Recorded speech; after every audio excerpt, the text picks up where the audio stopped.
გამარჯობა მეგობრებო, ქოციზმის ანატომიაზე მინდა გელაპარაკოთ. შთაგონების წყარო არის გუშინდელი დებატების საზოგადოებრივ მაუწყებელზე და ქალბატონი ნინო ნადირაძე.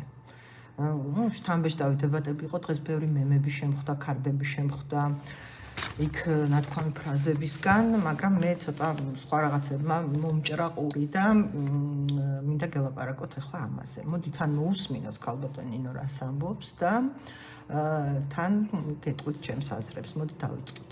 Როცა დილობენ შეცვალონ ხელისუფლება და რო შევცვლით. ასეთი მიდგომით, რომ მე მეძახის უპიხრებიას რახან მათქვა 50 შემოხაზე, მე ვარ გამყიდველი, მე ვარ რუსეთუმე, მე ვარ ეს, მე არ მივიღებ, რომ რა ვერ შემოვიდა ეს 12 წელია თუ 13 წელი ეს რუსეთი კაცო გადაჯეგა ის უკრაინა და საქართველოში ერიდება რომ შემოვიდეს და ვერ შემოყავთ. ანუ ერთ-ერთი ფაქტი, მე ძალიან ისეთი ადამიანი ვარ, სულ ყველგან ვეძებ რაღაცა ხელმოსაჭიც. არ მაქვს ესეთი აგრესიული განწყობა ყველა ადამიანის მიმართ. გონება გახსნილი ხალხი. ძალიან ემპათიური ვარ, ყველა ძალიან მიყვარს. სიძულვილი, სედაკამა სიძულვილი სულში აქვს და გულში აქვს და არ ესმით. სულს რომ დაუმუწო, სახეზე აწერია რეზიზღები და უნდა რომ მოკვდე. რა მნიშვნელობა აქვს აუბრდა? მოკალი ქოცი, მოკალი ქოცი, ჩაუფრთხე ქოცი და სულ არ ვიყო ქოცი, მომინდება რომ ვიყო გაფრთხე ქოცი და ამოთხარებზე არ ვიქნები რომელმაც ვიცი რომ მომკლავს, ჩამომახჭობს, დავალპობს, დამასანქცირებს და ასე შემდეგ. ყველაფრისთვის გამიმეტად არასოდეს მე გადაბრუნებული სიტყვა ქართველზე და ჩემ თანამე მოქალაქეზე საზოგადოებრივ არ გამიჟღერებია. არ ჩიგნით არავინ არასოდეს არ მიგინებია. საიდან აქვს ამ ხას ასეთი ზიზღი დაგროვილი, მართლა ვერ ხვდები. აი რაღაცა გადაუტანლობა უნდათ რომ ამოუწყდეთ. მოკლედ, ქალბატონ ნინოს გაქოცებაც ჩვენ გვეტენება აქეთ აფლანგს.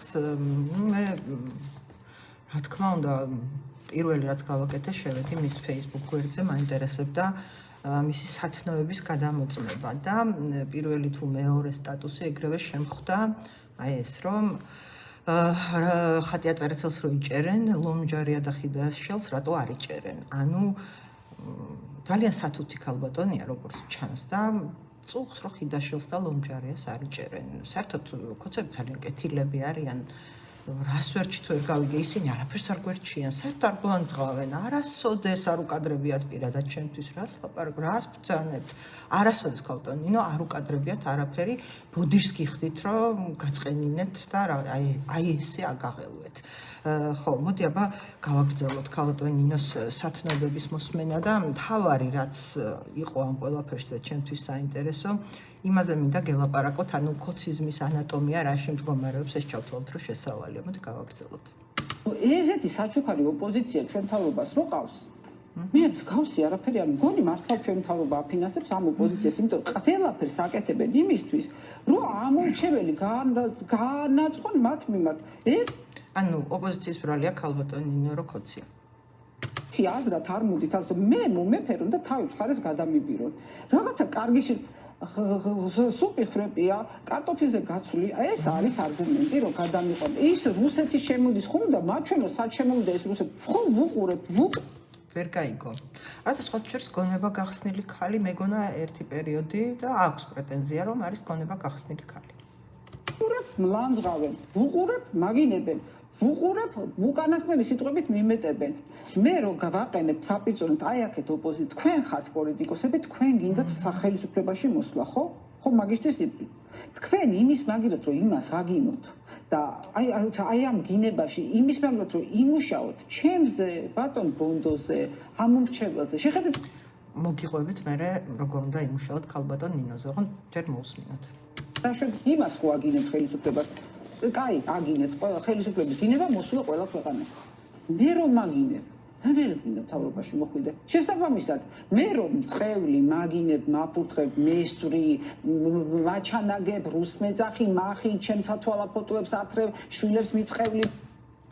ქალბატონ ნინო, სხვა შორს ძალიან ლამაზი ქალბატონი ბრძანდებით, ის ფოტო იყო ცუდი განათება, მანიპულატიური, მართლა არა ხართ უშნო ქალი, ლამაზი ქალი ხართ, მაგრამ არა უშავს, ჩემს ფოტოებსაც დაათრევენ ხოლმე.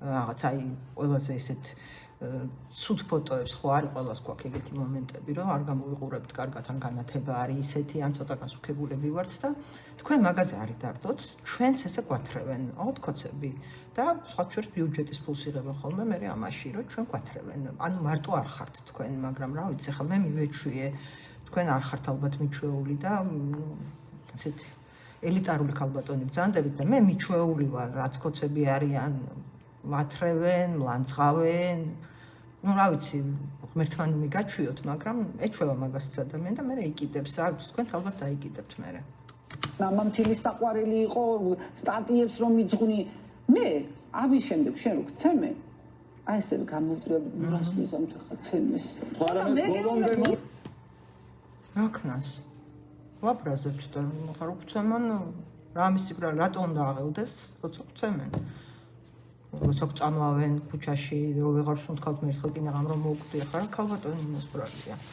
ვაბრაზებთ და რაკნას ეს გახდი რომ შენ ხარაზე გამომიდე შენ რომ ხედავ რომ ომია ჩვეულებრივი ცეცხლს ისვრიან ესვრიან ყველაფერს რა უნდა ვიფიქრო მითხარი ანუ მე მესვრი მე ამ თავრობას მივაჭე ხმა და გამოდის რომ მე მესვრი და შენ როცა გცემენ მე არ მექნება იმპათია შენს მიერ ამიტომ უნდა დამიმტკიცო რატო ვარ რუსეთუმე რატო ვარ ქვეყნის მოღალატე რატო ვარ დასასანქცირებელი უნდა ამიხსნა კი არ უნდა მაგინო და ჩემი ცალთვალა ფოტო კი არ უნდა ათრიო უნდა ამიხსნა რომ რატო ვარ მოღალატე რა ნაწილში ვუღალატე ჩემს ქვეყანას ბელეტრისტიკაზე არ მინდა ხა ბელეტრისტიკა ვიდეოში, მაგრამ მაინც ვიტყვი რომ ქალბატონი იქნება აგვიხსნათ, აი ჩვენ რატო ვართ მოღალატეები?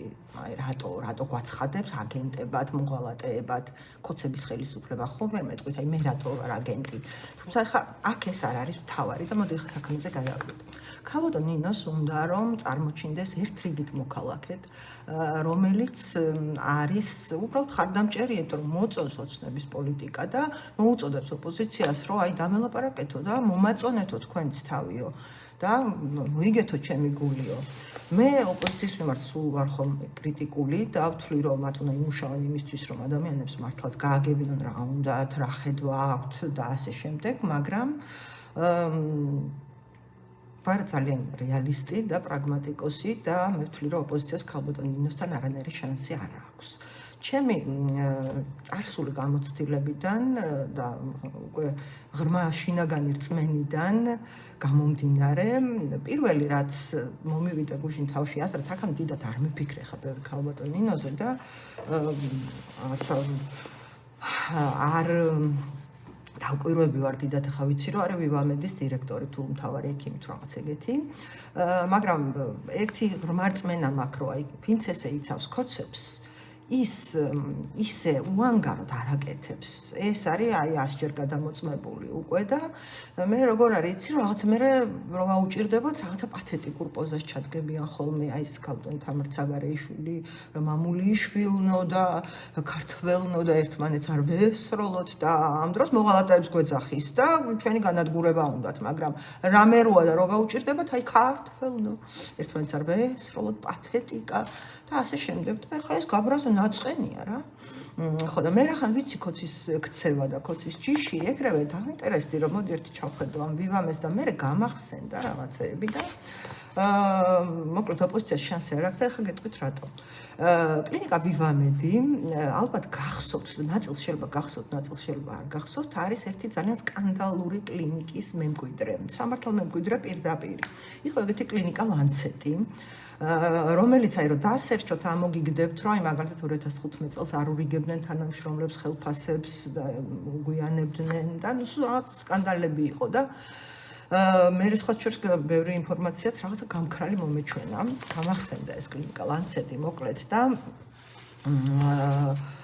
2016 წელს ამ კლინიკაში მოხდა ძალიან დიდი სკანდალი ორი პაციენტი მოუხდათ ღვიძლის ტრანსპლანტაციის ოპერაციის დროს ნუ ეხლა დეტალებზე მეზარება ლაპარაკი და არც მინდა ხა მაინც მაგრამ ეს იყო ძალიან მძიმე შემთხვევა ორი პაციენტი როგორც ირკვევა არის უამრავი სტატია რაც გადავხედა გავიხსენე სიუჟეტები არის მათ შორის საზმაუზე იმედზე რუსთავი არ ვიცი, მაგრამ ალბათ, ყველგან შუქდებოდა ეს, მძიმე შემთხვევა იყო და მოკლედ ეს პაციენტები და მე იყო მთელი ამბავი, რომ ულიცენზიოდ გააკეთეს ეს ტრანსპლანტაციის საბჭოსგან არ ქონდათ ნებართვა და მე თაღლითობა ფულის გამოძალვა და მოკლედ 2018 წელს დაიჭირეს მათი დამფუძნებელი, ეს იყო ფარმან ჯეიხან ლი.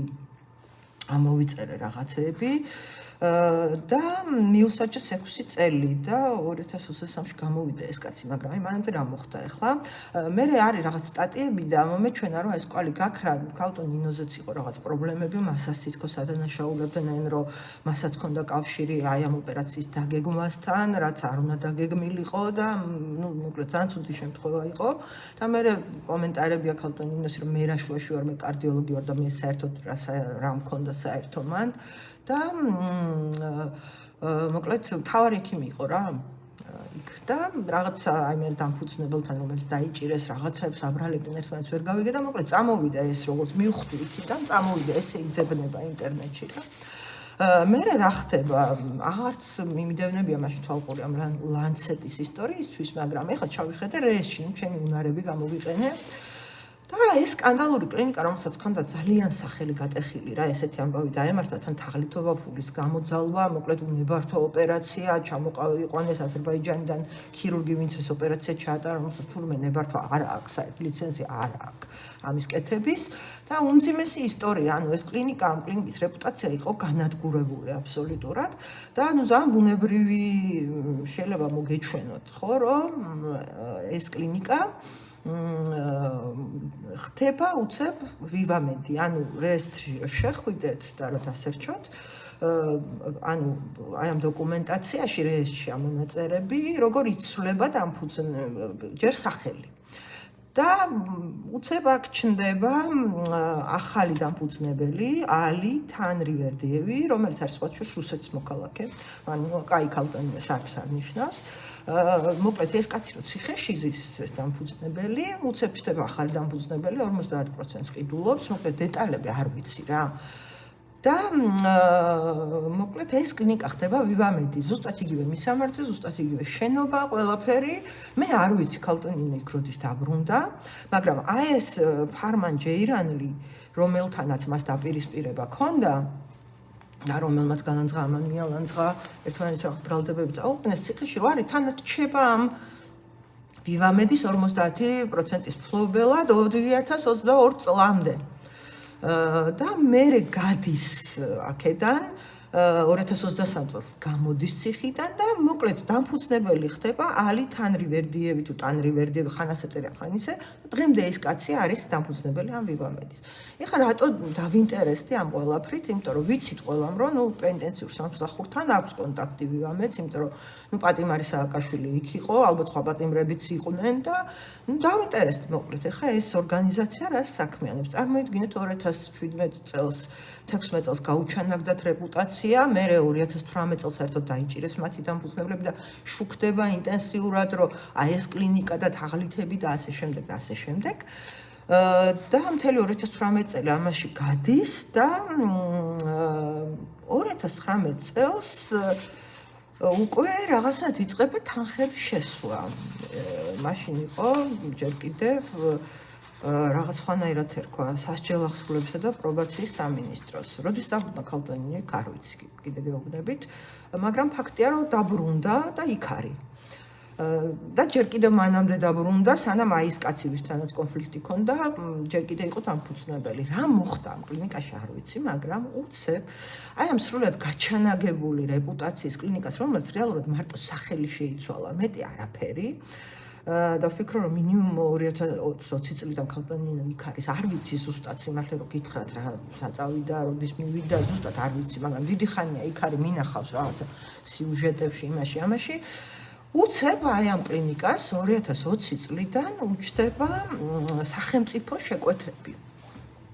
5.630.000 800 ლარი და საიდან გავიგე ეს ყველაფერი არის ესეთი ბრწყინვალე საიტი ტენდერების მონიტორინგი რომელიც არის საერთაშორისო გამჭვირვალობა საქართველოს პროექტი და ძალიან გიმარტივებს ცხოვრებას შედიხარ და იგებ უცებ ყველაფერს ვინ რა ტენდერი მოიგო ვინ გამარტივებული შესყიდვა მიიღო და ასე შემდეგ და სხვა შორის ამიტომ ეჯავრებათ კორუფციონერ ხელისუფლებებს და ესეთ ავტორიტარულ მთავრობებს საერთაშორისო გამჭვირვალობა საქართველოს, იმიტომ რომ გამჭვირვალობაზე მუშაობს რეალურად და არ მოწონთ ეს მოკლედ ბევრი როარ გავაგრძელო 20-20 წლიდან იწყება ვივამეთში თანხების შესვლა 20-20, 21, 22, 23, 24, 25 აი ამ ხნის მანძილზე ტენდერები ბევრი არ აქვს მოგებული, სულ რაღაც 570.000 ლარის ტენდერი აქვს მოგებული, 20 ტენდერი აქვს მოგებული, მაგრამ გამარტივებული შესყიდვა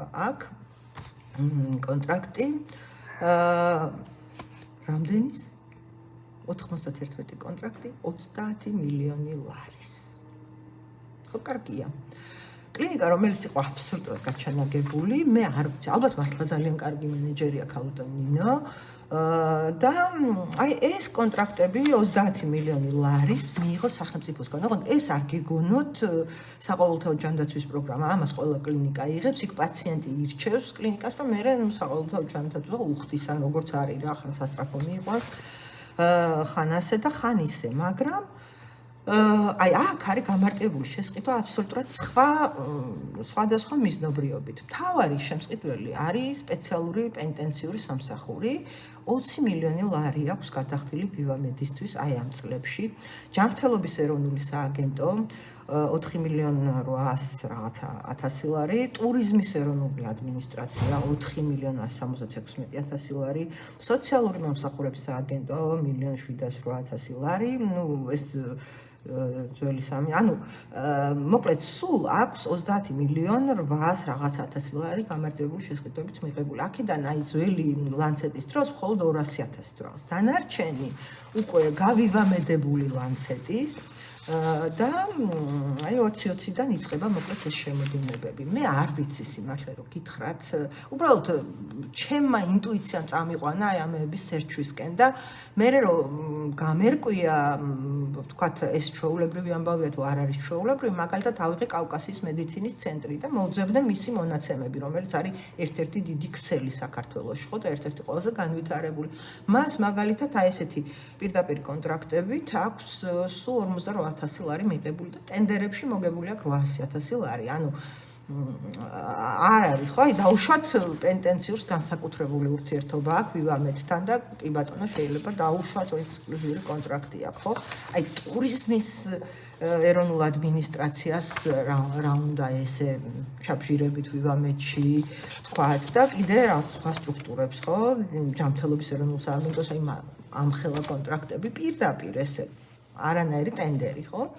ანუ ძალიან მარტივია ეს ამბავი. კი ბატონო, პენიტენციურ სამსახურთან შეიძლება ძალიან ინტენსიურად თანამშრომლობს ქალბატონ ნინო. მე არ ვიცი, იქ ალბათ შეიცვალა რაღაცა სხვანაირად არის მომსახურებები და ადრე რო იყო რაღაცა რეზბალნიცა, ეხა სხვანაირი სისტემა შეიძლება, მაგრამ როცა ქალბატონ ნინო გვეუბნება რომ ის არის უბრალოდ ოცნების ხარდამჭერი, რაღაც ემოციურად ახსილი, ნერვიულობს რაღაცებზე, ოპოზიცია მისი გული უნდა მოიგოს. ეს ყველაფერი არის ფარისეულობა და ტყუილი. მე ყველაზე ძალიან საერთოდ არ ვერევი ხოლმე არაფერში ეგეთ ხალხს არ ვეხები, საერთოდ არ მაინტერესებს რას ლაპარაკობენ, მაგრამ როცა არის ფარისეულობა, როცა არის ადამიანების სტიგმატიზაციაში მონაწილეობა და მისი საყვარელი მთავრობა აგენტებად გნათლავს ყველას და გვანადგურებს, გვიჭერს, ტროტუარზე დგომისთვის გვიჭერს, ტროტუარზე დგომისთვის, აზრის გამოთქმისთვის, ხალხს იჭერს, ხო? აი, როცა ესეთი ფარისეულობაა და თან ხო ვიცი ქოცის სისტემა, რომ აუცილებლად იქ რაღაც ფინანსური ინტერესია, აი მე ეგ მაინტერესებს ხოლმე, აი ბიუჯეტის ფულიდან ვინ რას იღებს და მთავარი პრობლემა ის არის, რომ ნუ წარმოაჩენს ეს ქალი თავს რაღაცა უანგარო მხარდამჭერად. ის არის დაინტერესებული პირი. მას ქართული ოცნებისგან აქვს ბიუჯეტიდან კონკრეტული შემოსავალი. 30 მილიონი ლარი 5 წელიწადში არ არის ცოტა თანხა. მე არ ვიცი ხა ვივამეთ შეიძლება ძალიან დიდი ბრუნვები აქვს და 30 მილიონი მათთვის არაფერი არ არის, მაგრამ ეს ქალი არის რეზბალნიცის დირექტორი ფაქტიურად, ხო? ესე რომ ვთქვათ. და სახელმწიფოს კონტრაქტორია, კოცების კონტრაქტორია და ნუ ფარისეულობთ თუ შეიძლება რომ ვაიმე ოპოზიცია მოდით და თავი მომაწონე ოპოზიცია ვერ დაგიდებთ თქვენ 30 მილიონიან კონტრაქტს, ასე რომ ფარისეულობთ თქვენ და მე არ ვიცი, კიდევ არაფერს ბრალდებას არ ვაყენებ და არაფერს არ ვამტკიცებ, მაგრამ როცა აი ესე გაჩანაგებულ კლინიკას, ესეთ რეპუტაცია წაშლილ კლინიკას, იმავე დამფუძნებელით რომელიც ციხეში იჯდა დამფუძნებელი და უკვე სახელმწიფო 2023 წლამდე ციხეში იჯდა, ისევ დამფუძნებელი იყო 2022 წლის ჩათვლით და სახელმწიფო იწყებს 2020 წლიდან უკვე 5 მილიონი 2021 წელს 9 მილიონ 900.000 2022 წელს 4 მილიონ რაღაც ათასი კონტრაქტების გაფორმებას აი ესეთ კლინიკასთან ეგ არ არის ნორმალური ამბავი და რომ გავიკითხო ალბათ თქვენი კოლეგები მეტს მეტყვიან და ასე რომ ნუ გვაჩვენებთ თავს ეს კოცები რომ რაღაც აი ეს თქვენი ემოციები სუტყუილია სუფარისევლობაა და არ მჯერა არც ერთი თქვენი სიტყვის საერთოდ არაფრის არ მჯერა და გეყოფათ რა და თურმე ახლა წინს რომ რაღაცებს ვლაპარაკობთ ჩვენც ვწყინს მაგრამ ნუ არა უშავს თქვენგან განსხვავებით ჩვენ რეალური საფრთხე გვემუქრებათ კოცების სუსისგან, კოცების პოლიციისგან და ასე შემდეგ და თქვენ არაფერი არ გემუქრებათ. მოდი კიდე რამდენიმე ეპიზოდი ვნახოთ და დავამთავრებ, ძალიან გამიგრძელდა. თქვენ ხართ უმცირესობაში ასკდებით კედას თავს. ესეც თქვენი შეფასებითი ნაწილია. შეხედეთ თქვენ რომ უმცირესობაში არისეთ, ეს მთავრობა დიდი ხნის წამოქცეული იყო. თქვენ მე აძლიერებთ იმ მთავრობას. ანუ უმცირესობაში ვართ. ესენი უმრავლესობაში არიან. ოღონდ ეხლა ნახეთ. მე აძლიერებთ იმ მთავრობას თქვენი საქციელით. ვისი შესვლაც გინდათ, იმიტომ რომ ხალხის უმეტესობა არის ამ მთავრობის მხარეს. ეთანხმებით, დავასუსტოთ ეს მთავრობა. და თქვენ მთავრობას კი არ ასუსტებთ, მე მლანძღავ და თავისუფლებისთან. რა ვიცი მე რა ჩაფურთხება ჩემი მოგონილი იყო აზრად მოგივა ადამიანს ვიღაცას მოუწოდო საჭმელში ჩაუფურთხო. შეხედეთ სამხელა დესტრუქციაზე წახვედით. სტუმარ მასპინძლის ქვეყანაში და სარესტორნო ბიზნესის ქვეყანაში გვახსოვს ეს აქციები მოწოდება რომ ჩავდივარ რომ ჭამო იმიტომ რომ მე არ ვიცი ვის რა მოუბრუნდება და რო ჩამიფურთხო სხვათა შორის ძალიან ბევრი აღარ დადის და ესეთი აზრი ხო უნდა გაგიჩნდეს ანუ მოსახლეობა არის ისეთი რომ უნდა ჩამიფურთხოს აი მოკლედ უმრავლესობას ეშინია უმცირესობის და ვერსაც ვეღარ დადის იმის არ იყოს თამარ ცაგარიშვილი რომ ამაყობს იმეთში მუშაობ თქო ქუჩაში ვერ გამოდის ეშინია რომ შეურაცხყოფა არ მიაყენო ხო რა ვიცი დალაგდით მოკლედ უმრავლესობა ხართ უმცირესობა ხართ უმრავლესობა ხართ ჩვენი რატო გეშინიათ თან ყველა თქვენ გიცავთ და ასე შემდეგ მოკლედ ჩამოყალიბდით რა და ეგეც ისულელებს ნუ ლაპარაკობთ და ბოლოს ერთ-ერთ რამეში გაუგე ქალბატონ ნინოს და აი მოусმინოთ მე რო ვკითხულობ ახლა კი გავიგე ეს მიტინგები კითხვა მაქვს პიტარდებს რატო ისროდით რას ნიშნავდა აი პიტარდებს რო ისროდით აი რომ მე ვიდექი მიტინგზე მე ვიცი რა არის მიტინგზე დგომა და ეს პიტარდების სროლა და აფეთქებები და მე საომარი მდგომარეობა იყო რასაც მე ვხედავდი რატო ისროდით პიტარდებს გესწრით აი ამ პიტარდებს თუ გაჩერდებით აი თუ გამიჩერდებით და თუ გაუძლებთ იმ სროლებს რასაც იქ აკეთებდნენ უბრალოდ გაუძლებთ მაგას ხო გაიქცევით ამას გაგებით ვეკიდები ოღონდ რას ვერ ვიგებიცი რომ თავის ხმარს რატო არ გითხარ რატო ისროდა იმ ფეერვერკს გახსოვთ ხო ყველას ეს ინციდენტი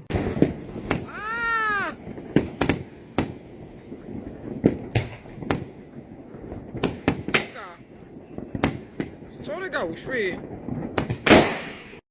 მოკლედ კოცობა არის ფარისევლობა კოცობა არის ბიუჯეტის წურბელობა სხვა ყველაფერი აი ეს პათეტიკებს რომ დაატრიალებენ ხოლმე და რაღაცა გულს ამოიგდებენ ხოლმე ეს ყველაფერი არის შეფუთვა ანუ კოცი რო გულს ამოიგდებს ან მისი მხარდამჭერი და რაღაცა დაიწყებს პათეტიკურ ლაპარაკს იქვე ეძებეთ ფინანსური ინტერესი იქვე და იპოვით ეგრევე წავედი კარგად მადლობა